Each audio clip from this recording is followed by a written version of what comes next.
Hello students, welcome to NIRS education channel. Let us continue the lesson, the summit within. In our previous session, we came to know that when the author reached the summit of Mount Everest, the dominant emotion surged within him was humility. Among all the emotions, the dominant emotion was humility. And instead of being jubilant, instead of being very happy, he was feeling little sad because thereafter nothing left to climb higher than that. That made him little sad. And he talked about the summit within, means summit of mind. That was not easier to climb. Now let's continue the lesson. Even when getting down from the summit, once the physical exhaustion had gone, I began asking myself the question why I had climbed Everest. Why did the act of reaching summit have such a hold on my imagination? I was already it was already a thing of past, something done yesterday. With every passing day, it would become more remote. And then what would remain? Would my memories fade slowly away? Yes, when he was getting down from summit,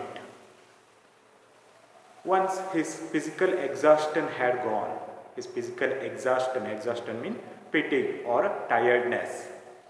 Okay, he was getting down from the mountain and his physical exhaustion, tiredness had gone. I began asking myself the question. He started to ask himself, question, why I had climbed Everest? Why I had climbed Mount Everest? That question came to his mind. Why did the act of reaching the summit have such a hold on my imagination? Then why in my imagination that act of reaching the summit is fixed? Why my mind is openly thinking about that event? Which event? Reaching the summit. Okay. Why that event is again and again coming to my mind? He thought like that. It was already the thing of past. Now the reaching the summit, that event is the thing of past. Already he had climbed and he came back from the mountain. So now it is the thing of past.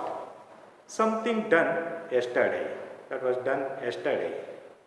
With every passing day, it would become more remote. Every passing day, it would become more remote. Remote means what? At a distance or far away. As the day passes, it becomes what? Far away from his mind as well as from the distance also. And then what would remain? At last, what would remain? Would my memories fade slowly away? Am I going to forget all those events slowly, day by day? That question came to his mind. If I am going to forget all those things one day, then why I had to climb Mount Everest? That is the question he asked to himself. All these thoughts led me to question myself as to why people climb mountains. It was not easy to answer the question. Then again he is asking the same question, why people like to climb mountains? The simplest answer would be as others have said, because it is there. Yeah, simple answer can be this one. It is there. The mountain, it is there. That's why people are climbing. It would be the simplest answer. If mountain is not there, people wouldn't desire to climb that. So mountain is there, that's why people are willing to climb that. It would be simplest answer. And some other people say what?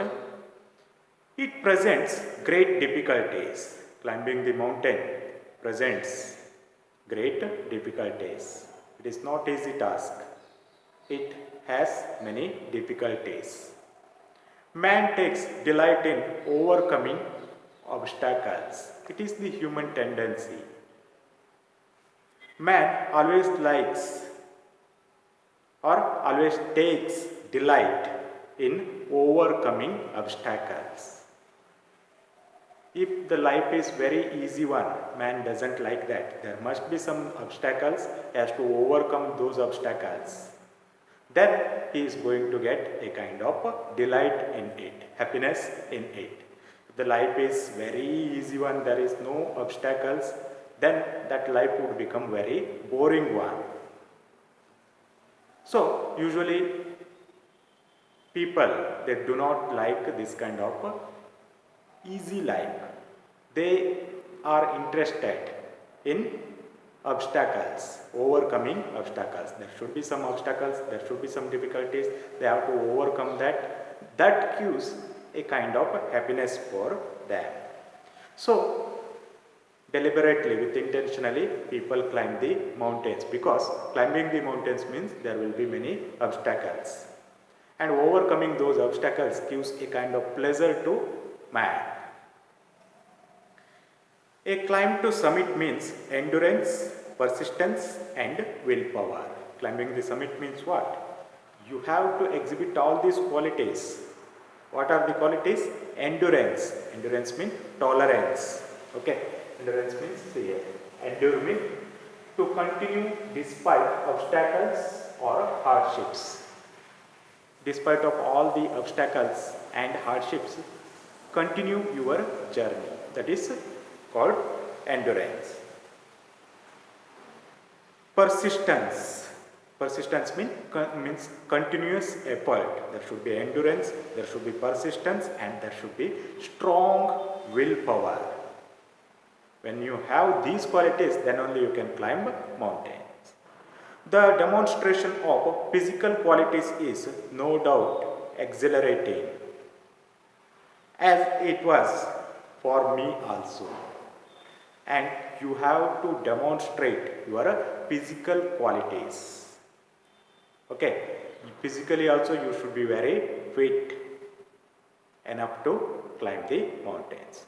So your body as well as your mind, both together, they have to work in order to climb the mountain. Okay, means you have to show the qualities like endurance, persistence and willpower along with your physical abilities. When you show all these qualities, then you can climb the mountains. And when you climb the mountains, it gives a kind of great delight to you. Because of this reason, you are going to climb the mountain. It is the writer's opinion. Okay, why people climb the mountain? Because of these reasons. There will be obstacles while climbing the mountains. When you overcome the obstacles, that gives great pleasure to you, great delight to you. But climbing the mountains means you have to show the great qualities like endurance, persistence and willpower along with your physical qualities. It makes you happy. That's why you are going to climb the mountains. It is writer's opinion. Okay, let us stop here. We shall continue in the next session. Thank you for watching.